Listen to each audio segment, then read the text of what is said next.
steely-eyed killer shadow in the night. You were born to fight. You gotta light 'em up. My name is John Krotec, and I want to welcome you to Straight Outta Combat Radio, audio medicine by Green Zone Hero. We're here to honor the wisdom of America's most valuable asset for combat veterans. We're authentic, we're empowering, we're American. Save us all before they burn it down. Welcome back, everybody, to another episode of Straight Outta Combat Radio. You know, if you've been listening before, you know that we went on a hiatus when COVID started. Now we're getting ready to reignite in July of this year, and we're asking some really select veterans to come on board to tell us their stories. Today is nobody different than that. It's Ron Zaleski, who is a U.S. Marine who's done a lot of things to help veterans. One of them, and we'll hear about it, got to let you know first, he's a non-combat veteran like me, but he's Vietnam era and served 70 to 72. But the cool thing about Ron is when he got out, he didn't waste any time. He created an organization called The Long Walk Home to help veterans get through the challenges that they face with PTS and other things like that. But another cool thing. I got to stop you right there. I did waste 33 years before I started it. Okay, well, we'll find out how he wasted that time. But I know during that time, he did not waste time on the Appalachian Trail. He actually hiked the entire 2,000 plus miles from Georgia to Maine barefoot.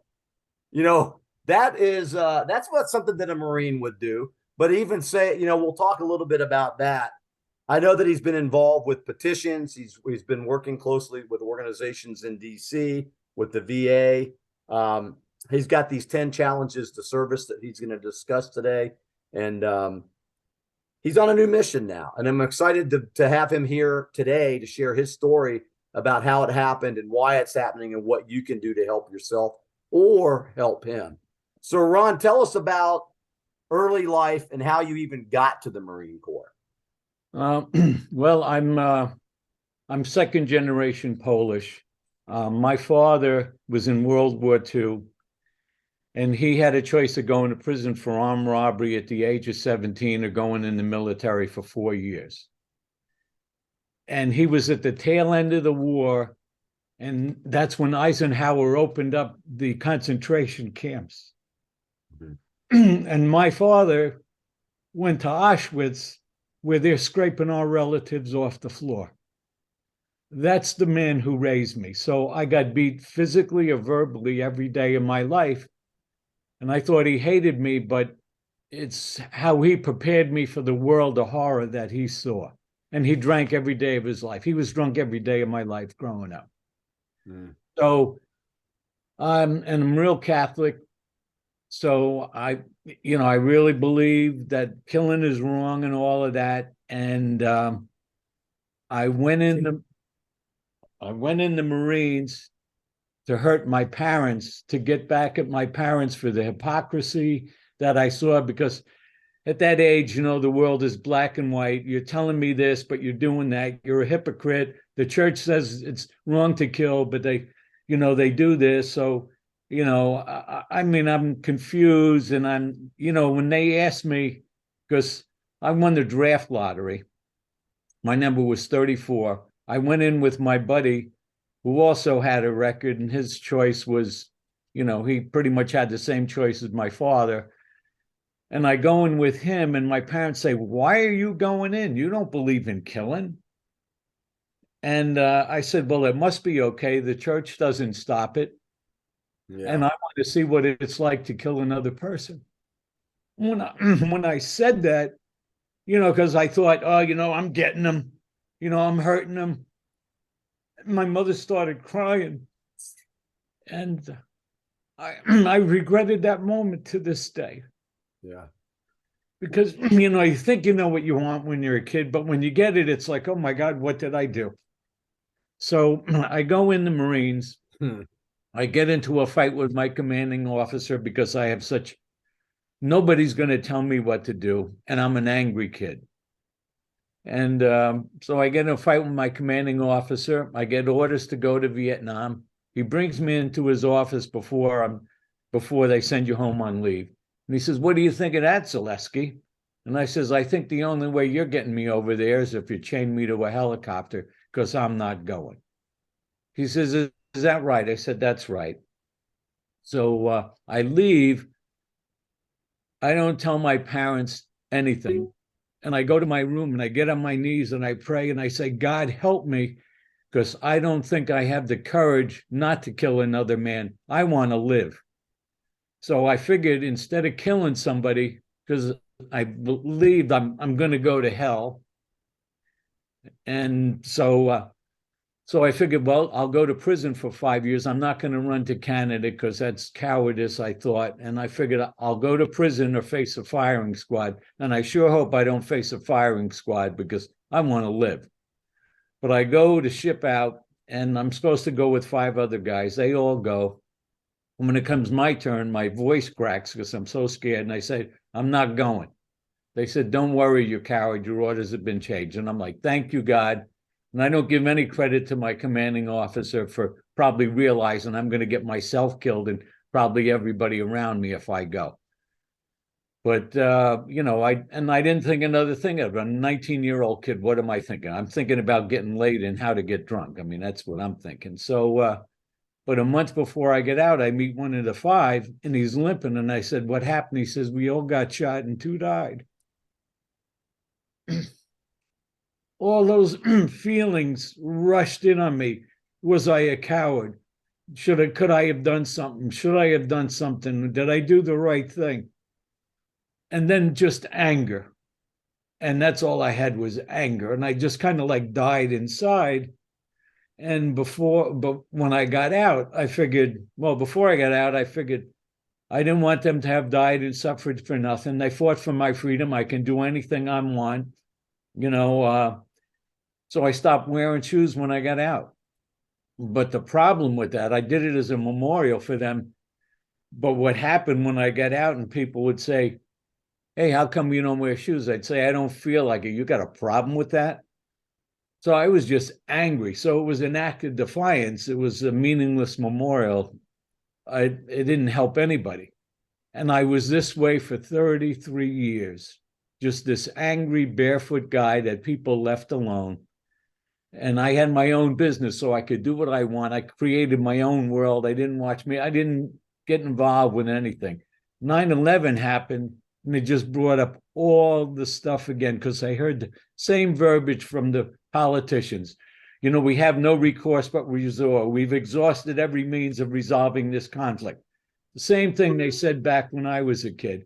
And it just infuriated me, because if their kid was on the front line, I bet they'd find another way to resolve this. Probably be a different story for sure. Yeah, so I was just furious. And then I started having, like, I guess, nightmares of all the screaming I heard when I was in the barracks of the guys that had been in combat and come back, and, all their nightmares all night long, screaming in the barracks. So I just brought it up.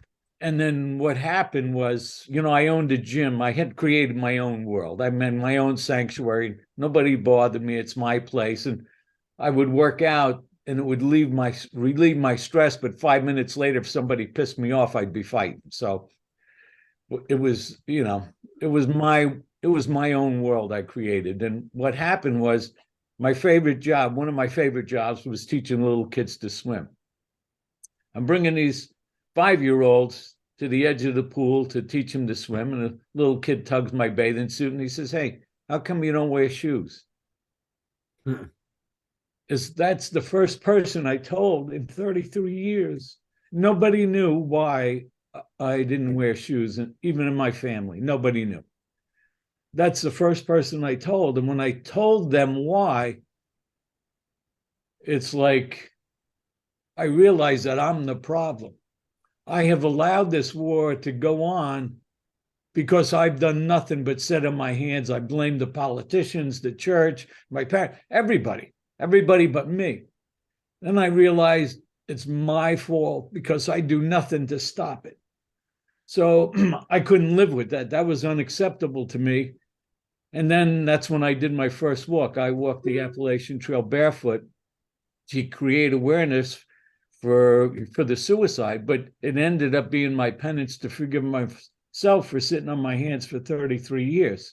How long did it take you, Ron, to hike the whole length of that trail? Well, it took me 13 and a half months because I damaged my back and my legs went numb. So I got off for 5 months to recuperate, to get the feeling back in my legs. And then I went back and finished it. So it took me 13 and a half months. It was physically brutal. I mean, how heavy was your backpack? Because I know you have to carry a lot of gear, man. How heavy was it? Well, I made all my gear out of Tyvek house wrap. So my gear was like, the only thing basically I carried was food. I had one change of clothes and food, and that was it. And my tent was made out of Tyvek, my sleeping bag, my rain gear was all Tyvek. So that's what was, you get a trail name. And I called myself Tyvek. That's not the trail name they gave me, because when I asked the guy, he says, I said, I'm Tyvek. He says, we know who you say you are, but that's not who we call you. I says, what do you guys call me? He says, we call you the holy shit man. How does he do it? So kind of a longer name, man. It's like, yeah. And that's really, yeah, because we outfitted a lot of people for the AT, and I don't think I ever met, first of all, anybody that was barefoot, and second of all, I never met anybody that went that lightweight. That's crazy. So congratulations to you, and yeah, thanks. Glad you made it. Glad you finished it. Especially the mission. Really. There's a lot of things going on with you, Ron. Yeah. There's the childhood thing and your ancestors. My grandparents were from Croatia, not my parents, but my grandparents. So I was like third generation, similar stories with the Germans and things going on. And then you had that issue at home. And then all the consternation during Vietnam and all the bullshit that was going on. And then when you got out, so you're fighting a lot of battles, my friend. Yeah. But you turned it around, which is good. So, well, I was still pretty arrogant. I was very arrogant, thinking I'm always the brightest bulb on the tree and I know what to do. And, I had this petition, that I was having people send letters to Congress, and I went to Congress, and it was like I was talking to a concrete wall. Yeah. So I figured, well, I got to do more.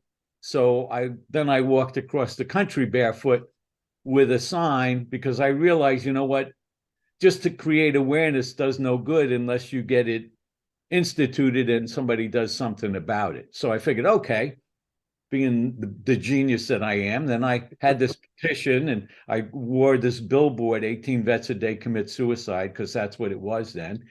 And then I had people sign a petition, which I hand delivered to Washington, because I figured now I'm going to get it instituted as a law.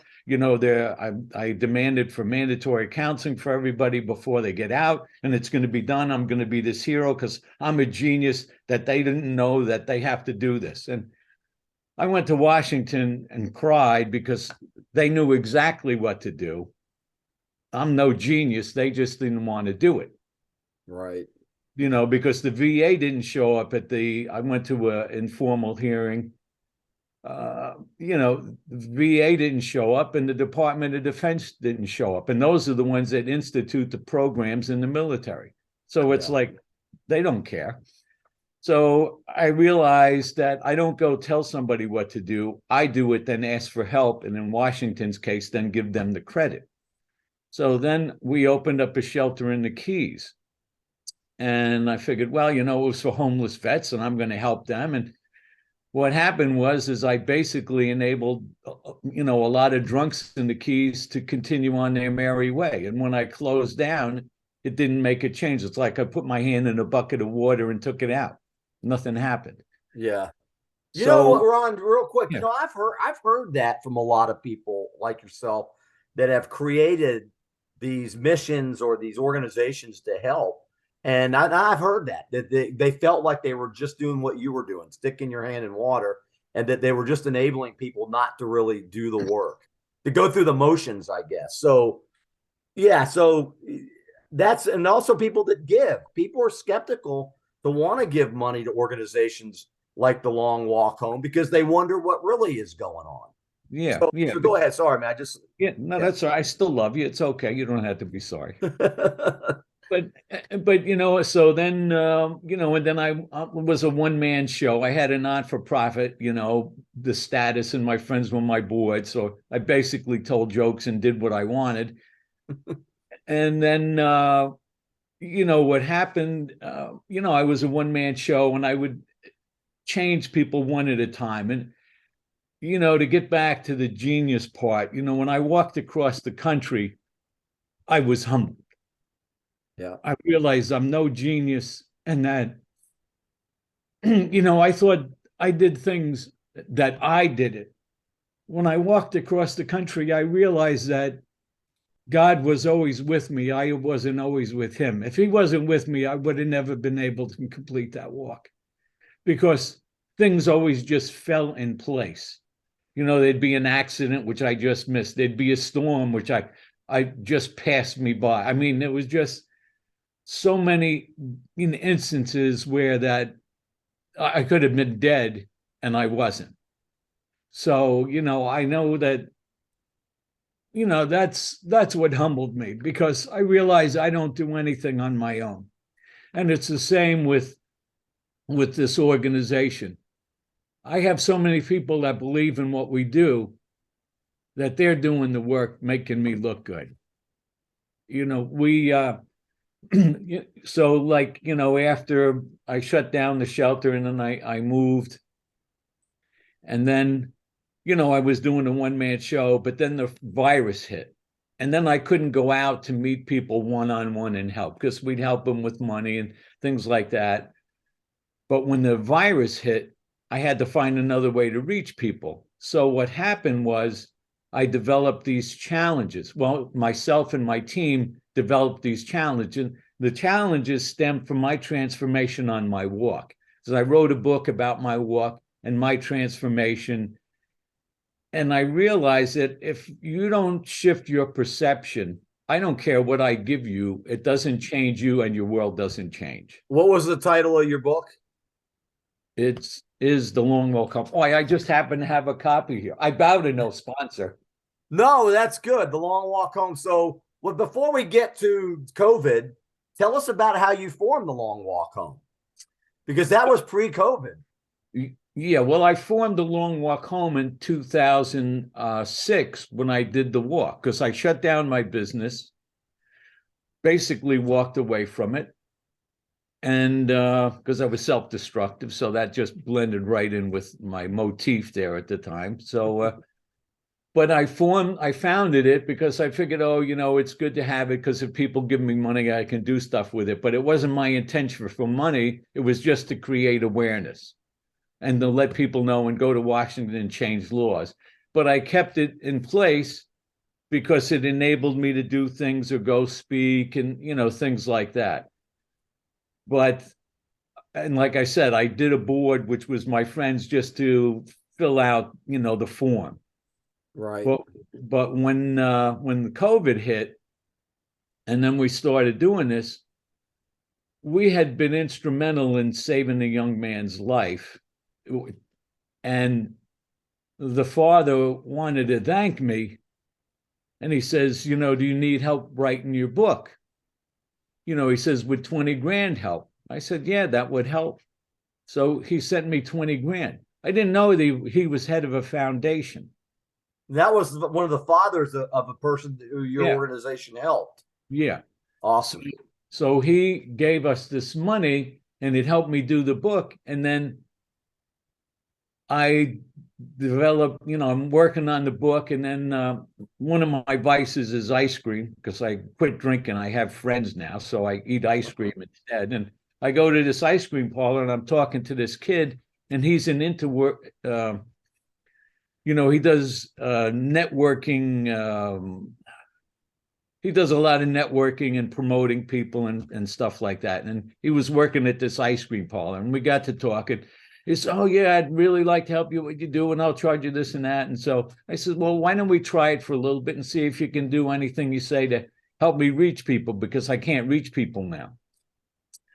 So he worked for me for like 2 weeks, didn't charge me anywhere near what he said because he really believed in what we're doing.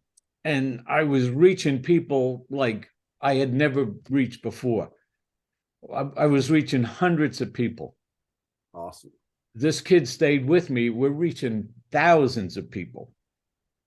And we developed this program because I realized that if you don't shift your perception like I had, you're doomed to the same life. I don't care what I give you. When it runs out, you're going to be the same person. If I give you like what I had, the shelter, I've given you food, I'm giving you clothing, I'm giving you all this stuff, but then you're wasting it and still drinking and doing drugs. So I just enabled you to continue on that path. So what we did these challenges, which like the first one is gratitude.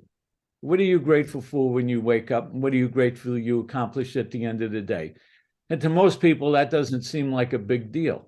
But if you're a 27-year-old kid with a gun in your mouth, drinking a fifth a day, and believe you're a monster, that's a tough question to answer. Whole different perspective. Yeah. So when this kid answered, it took him 2 days to answer that question. But when he did, it changed his entire life because he had that little shift that he sees that there's something to live for, something to be grateful for. And all the challenges are like that. They're simple. And what's neat, we do it as a group in Zoom, or you do it one-on-one, but Zooms are powerful and camping is even more powerful. But because when you do it with a group, you'll see it a little different than I do. And I'm like, oh, wow, I never saw it that way. And then you have that shift because now you have a new thought because you asked the right question. And that is so crucial. And that's like with any program. But ours is, like they have the 12-step program for AA and NA and all that jazz. But ours is for veterans to make that shift because we're angry when we get out. You talk a lot about being intentional. I know that I've heard you say that. And tell us what that means, Ron. Tell us what being intentional means in layman's terms. Yeah, being intentional means I pretty much fly by the seat of my pants. And I try to do it, though. I try to like step back and let God inspire me to do it. Like when I get a feeling and it's not guilt or shame, and I do something that doesn't bring me guilt or shame, that's my moral compass. If I do something where I feel like I'm going to be guilty of the shame, I'm not going to do it because it's not right. But to be intentional is like, I have a goal, I have a purpose, and to shift. Intentional is work. And so it's making a conscious effort to say, this is what I'm going to do, and this is how I'm going to do it. And my moral compass is going to be my guide. Right. Yeah, I'm taking your words, man. Yeah, because it's kind of hard. I've been doing it so long, and nobody's really ever asked me that question to put it in words. And that's one of the things, because I believe that people can read my mind, so I don't have to explain things. But I realize that most people have no clue what I'm talking about or even understand, because I see the world in such a whole different light than most people, which I didn't think. I thought everybody felt that way. But also, when you're a kid growing up being beat every day, you figure, well, everybody grows up that way because that's all I know. And by the way, I know a little bit about that growing up in my household. My dad was an Army officer, and I know a little bit about corporal punishment, and I know about how that anger and the hypocrisy, and I'm Roman Catholic. I get it. That you got the same bloodlines. And I used to see all that stuff too, and all that walking on the edge and all that high risk behavior and all that stupid shit drinking was all trying to deal. That was like the aftermath of those things that we experienced as kids. I get it, man. So I'm totally on board, and really thrilled, man, with what you're doing. It's the first time I heard of the long walk home, and it was a Marine friend, or was Alex Army. She's the one that connected us. So Alex White, who I think you worked with, but so you got the money to write the book, and you wrote the book, and we're going to talk about that towards the end, how people can get it. But can you think of one person? I know you've met hundreds of them and you've helped hundreds, but can you think of one success story where you thought you had lost that person, but your program brought them back to the land of the living? Can you think of one person in particular without giving away anybody's privacy? Boy, I didn't mean to stump you, man. I know you're no. I mean, because there's so many. Yeah. I mean, I've had people call me and say, you've saved my life, and there's a bunch that were suicidal, and then told me, like, if it wasn't for you, I wouldn't be here. Yeah. Because you listened to me, you cared. And I get overwhelmed because I feel the pain, what we do to ourselves, like how I punished myself for years. I hurt everybody around me, but I'm thinking I'm just hurting me and I'm just angry. I didn't realize I'm hurting my kids, all my ex-wives, all my ex-girls. I mean, I just had I call a lot of people. And recently I called this kid that I helped out 3 years ago. This kid said, when you called me and I took the challenges, he's one of the first ones in the beginning that took the challenges. He said that I kind of like just did it, to do it because you were going to help me out, to give me some money. And I'm still doing coke and I'm still drinking and stuff like this. But he says, I did those challenges and they're no joke. And I quit drinking. I become a vegetarian, which is, but I mean, and he says, I meditate now, I do yoga, but what you taught about being mindful and meditating and all of that, you've changed my life. And the guy had a smile like that was a constant smile on it. You could see it in his eyes and he was happy. People accuse me of not smiling. I think, well, I am, but no, you're not, Ron. But this kid had a smile that was like the sunshine. And he shows, and I says, show me a picture of girls, because he was going through a brutal divorce. That helps you go suicidal and do the drinking and stuff. So he was going through a divorce and all. He showed me a picture of his new wife and his 2 daughters. I never saw such a happy family. I mean, I know you can pose and, you just get a glimpse, but this guy was really happy being different so that his girls were different. They had a chance. They didn't have to grow up like we did. And that where am I loved? Am I not loved? Do they hate me? What's going on? These kids really know they're loved because their father shows up. He's not drunk. He's not stoned. He's not yelling. He's not angry. He loves them. He spends the time to put him to bed, read a story to him. That's awesome, man.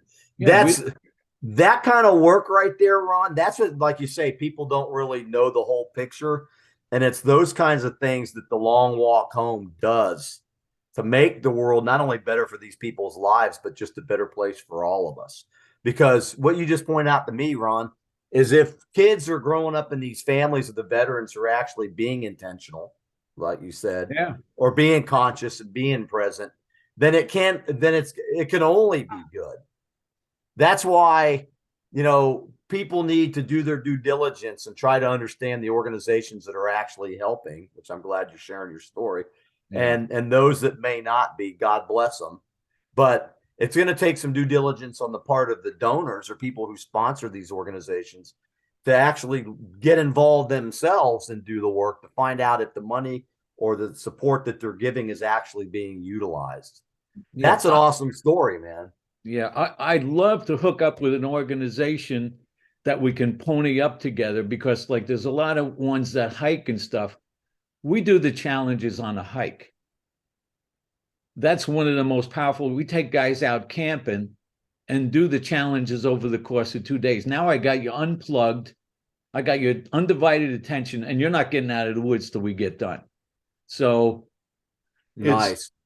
I like hooking up with other, because, the hike is good. You meet some guys, you're with your peers, and it's okay for a day. But if you don't stay connected then when you go, which is a lot of us don't, so what happens? You go drift back into your old stuff because you haven't changed. You had a good day, because we do feel good events once in a while, and we haven't changed. So now what we're doing now, we're working to do any feel good event we have.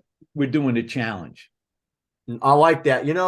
I'm thinking already, Red Wing Shoes, Mountain Hardware, Sierra Designs. I'm thinking of a company manufacturer in the outdoor industry that could do something like that and partner with your organization. I think that would be really a great idea. And I could see Solomon, and there's so many of them. Somebody that I'll bet you in today's atmosphere or environment that may be something you'd want to look into with those manufacturers if you haven't already. I'm not trying to tell you, man, how to run. No. I mean, my focus had never been money, because I was worth millions before I was self-destructive and threw it away. Right. Money wasn't my goal. My goal is to be of service. But I realize also, in practicality, money helps, because I've learned that with the money this guy gave us. I have a team that's a paid staff that's dedicated to do this, 40 plus hours a week. So we get an amazing amount of stuff done, way more than when it was just me by myself. That's awesome, man. I'm even thinking, hey, Straight Outta Combat Radio brought to you by The Long Walk Home and Ron Zaleski. I'm always thinking of stuff too, how to get the word out. And that's why I didn't get involved in Straight Outta Combat Radio to make money. I got involved to share the stories of people like yourself that took what they went through and turned it around and made something good out of it. And every single person that we've interviewed has had something of great value to tell the listening audience. And so I'm humbled and honored to interview people like you, because I like to see people actually execute something they say they're going to do. And it's quite obvious, Ron, that you've been through the school, not even cliche, of hard knocks, because you literally have been there, but you've taken that experience and those painful things, and you've made something that's really beautiful for a lot of people. And that, my friend, is not what everybody does. That. So kudos to you, man.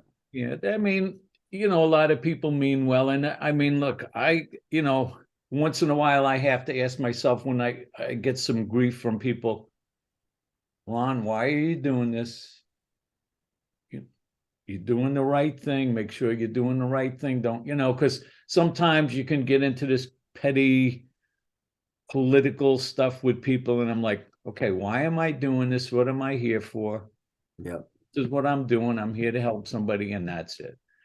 But when you start, deviating from that, then you're lost, And you see a lot of people do that. You see, they start out with good intentions and then somehow it morphs into something different. But you're on the right path, man. The Long Walk Home is killer. I'm surprised that I didn't learn about it sooner than I did, but I'm here now. And so whatever we can do to help promote your mission, we're here for you as well. We're selfless servers too. Yeah, it's interesting because, like I met a friend that he had a lot of money once and lost. And he said to me, he says, yeah, everybody should go through that experience once, and be rich at least once in their life to experience. And I said, yeah, you're right. Because everything is an experience, there's an old Polish saying, it's better to be poor and miserable than rich and miserable. Because if you're poor and miserable, there's hope that money will make you happy. If you're rich and miserable, there is no hope. Yeah, I like that, man. That's a cool saying. Yeah. The Polish people are smarter than people give them credit for, man. Because my last name is Krotec, and people are always saying, what is that? Are you Polak? Or, and like, what is that? No, we're smarter than you think we are. I like Polish jokes, because to me, people are jealous of us, so they make fun of us, and it doesn't bother us because we know it's not true. I love that stuff, man. That's cool. Yeah. But yeah, so it's interesting, we talk about that a little, because I had a young guy on the team, And he says, "Oh, if somebody gives us $1 million, we're gonna, we'll buy this." I said, "No, we're not. Yeah. We're here to help people. That's what the money is going for. It's not going to go so that you can go on a retreat to the Caymans like some other organization." I'm like, no, this is what we do with the money. It's a tool. It's not.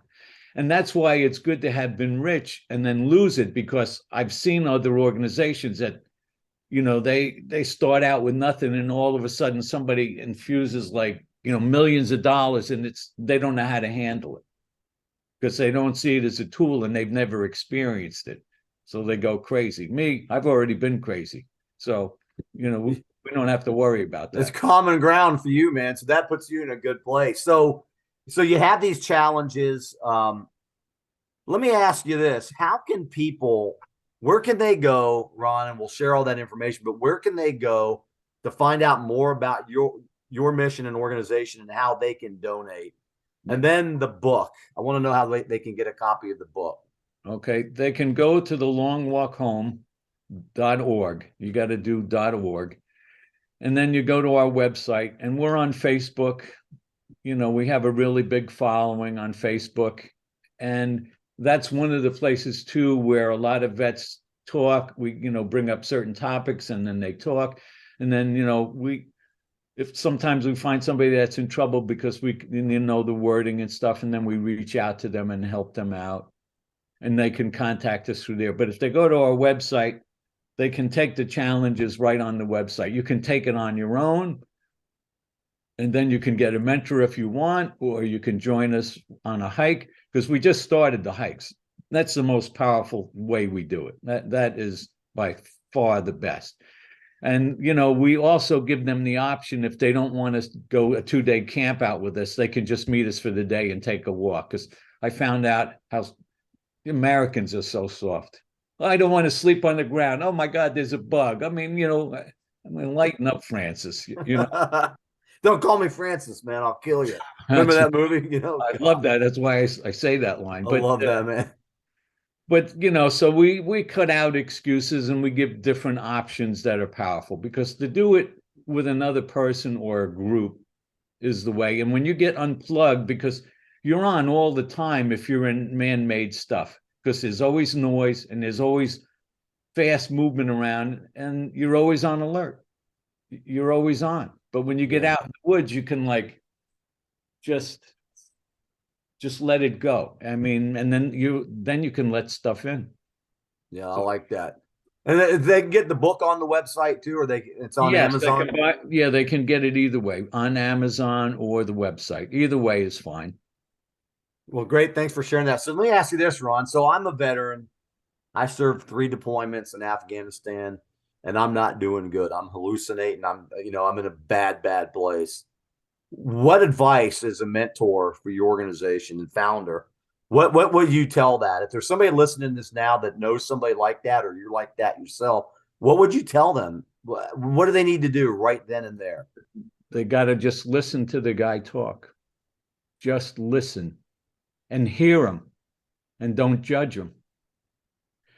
Everybody, people are afraid, oh, I'm a mentor or I'm a accountant. I say we're not mentors, we're not therapists, we're Dumbo's feather. You do the work, we're just there. And with the challenges, what it is we take you on a path we've been, so we know the rough spots, and we guide you. You do all the work. But you get somebody like the people are afraid to talk to somebody because, oh my God, this guy might be suicidal. If he says he's okay, I'm out of here. No, listen to the guy, because people want to be seen and heard. And if they feel that they don't count, they don't matter, why the hell am I here? I might as well just be dead. Nobody cares. Yeah. It doesn't matter. Nobody sees me. So when you just listen to somebody and talk with them and let them share, and don't, like, if they say, I did this horrendous thing, don't go like, just listen. That's what's cool about peers, because we don't do that, because we get it. Civilians are like, oh my God, how could you do that? Yeah. Hey, you're the one that voted to have us over there to do that stuff. So you're part of it. Don't lay it all on our feet. So you're part of it, but people, this separation in this country is getting insane. Yeah. So. And that's But great for pointing that out because civilians don't get that sometimes. no. So if you just listen, because how well do you, I had a person call me. We just had a suicide prevention workshop, assist, a while back. 2 days after, the woman calls me, oh, my niece was going to kill herself. What do I do? And she says, oh, I saw you walking on the road with your sign. I still do that. And she says, well, did you know we had this suicide prevention workshop? Oh, yeah, I know. Why the hell didn't you go? Yeah. Oh, well, it's not going to happen to me. It's not going to happen to me. Well, it just happened to her because she never took the time to listen to her niece. Never Wow. took the time to know her. How many people you live with that you don't even really know? Because you say, how are you doing? They say, fine. No, really, how are you doing? No, what's going on? Then they'll tell you because they know you're listening. If you just say, how are you doing? Fine, okay. You walk away. You don't want to know. You don't want to. So yeah, sincerity is a lot of it. And for the veterans who want to talk, it's important for them to know too that they're not alone, but they're not a weakling or some type of coward or the lowest person on the totem pole for reaching out for help.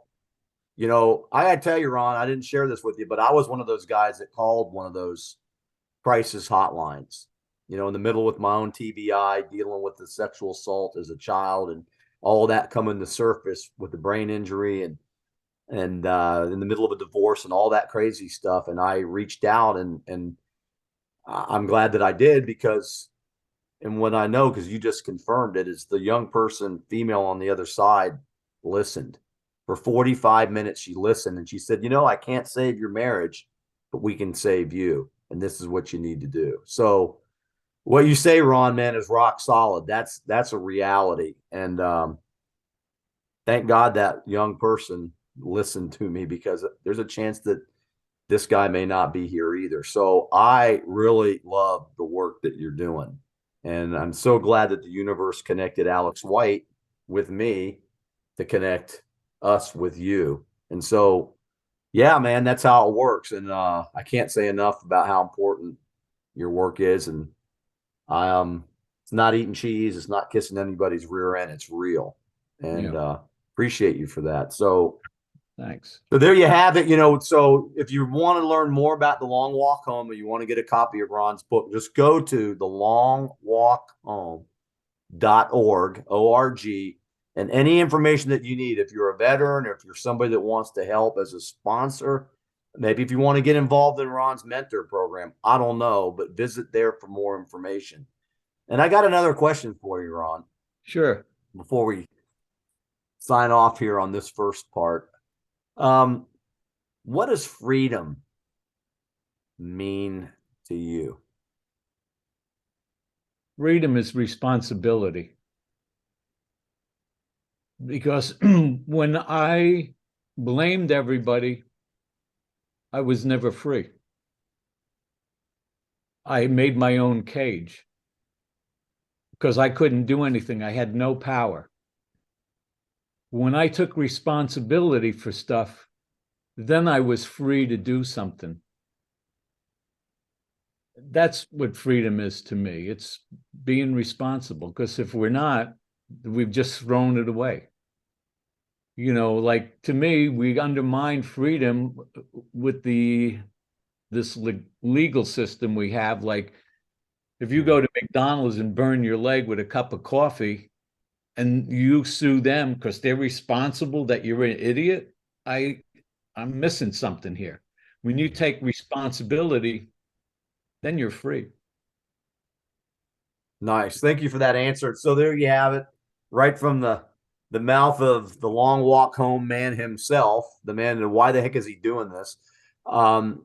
Tyvek, you have it right there. And so if you want to truly be free, Ron's wisdom is then take responsibility and you'll get there. Otherwise, you're just going to wallow in the mire and continue to spin your wheels and blame everybody else for the place that you find yourself in. Thank you, Ron. I appreciate you, brother. No, thank you very much for this opportunity. Semper Fi. Semper Fi. You gotta light 'em up before they burn it down. Thank you for listening to another episode of Straight Outta Combat Radio, audio medicine from Green Zone Hero. If you liked what you heard, then tell others about us. Like us and download us. And please remember, freedom is not free, and combat veterans are vital assets.